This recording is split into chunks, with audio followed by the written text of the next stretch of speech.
I have overdosed on drugs on 3 occasions where I should have been dead. But I believe I was kept here for a reason. You show me your friends, I will show you your future. How do I know this? I hung out with losers, and I became the biggest loser of them all because I gave up everything I dreamt about as a little boy because of who I chose to surround myself with. My friends would drive me home at 2, 3, 4 in the morning. We'd be drunk and high, laughing in the car. We'd pull up in front of my house in New York. They go, Mark, the light's on. I go, oh man, my mother's up. See, my mom wouldn't go to bed until she knew her son was still alive.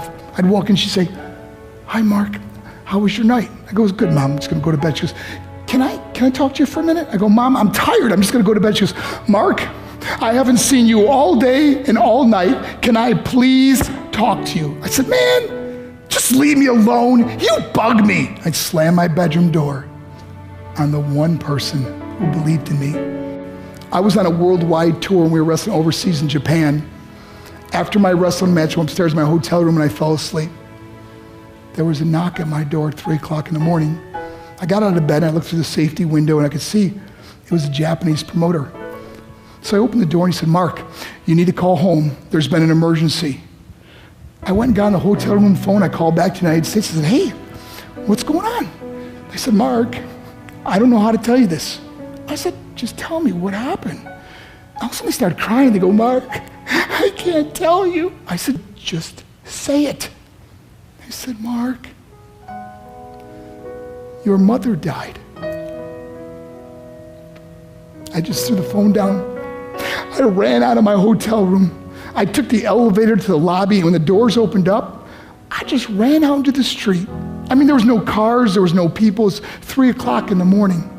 And I walked down the middle of a street in Hiroshima, Japan, and I remember looking up and just saying, Mom, I am so sorry. I flew home for her funeral, and I was so nervous to walk up to her casket, so I just stood way in the back. And I kept looking from a distance. I kept thinking to myself, Mom, please wake up. Please get up. And then I finally got the nerve to walk up to her. And as I got closer, I could see my mom for the first time. I mean, she was so beautiful.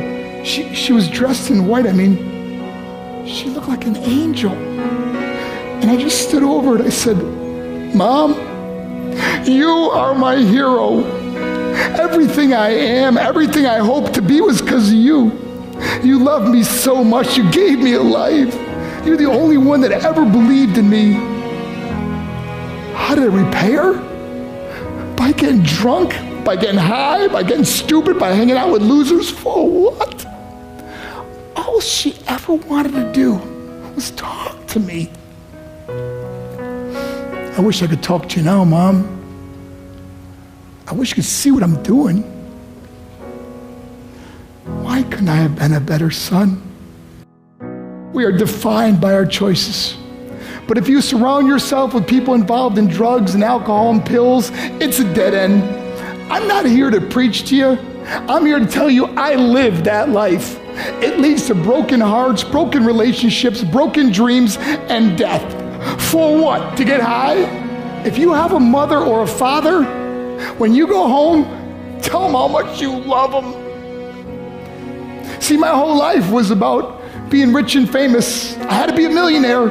I had to win the race. I had to win the race at the expense of my marriage, my family, my friends. For what?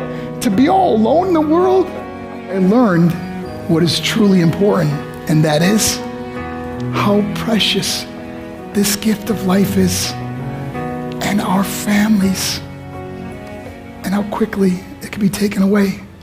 See, I no longer live in time, I live in moments. See, it's not what's in your pocket that matters. It's what's in your heart that truly matters. Love is just a word until somebody comes along and gives it meaning. You're the meaning.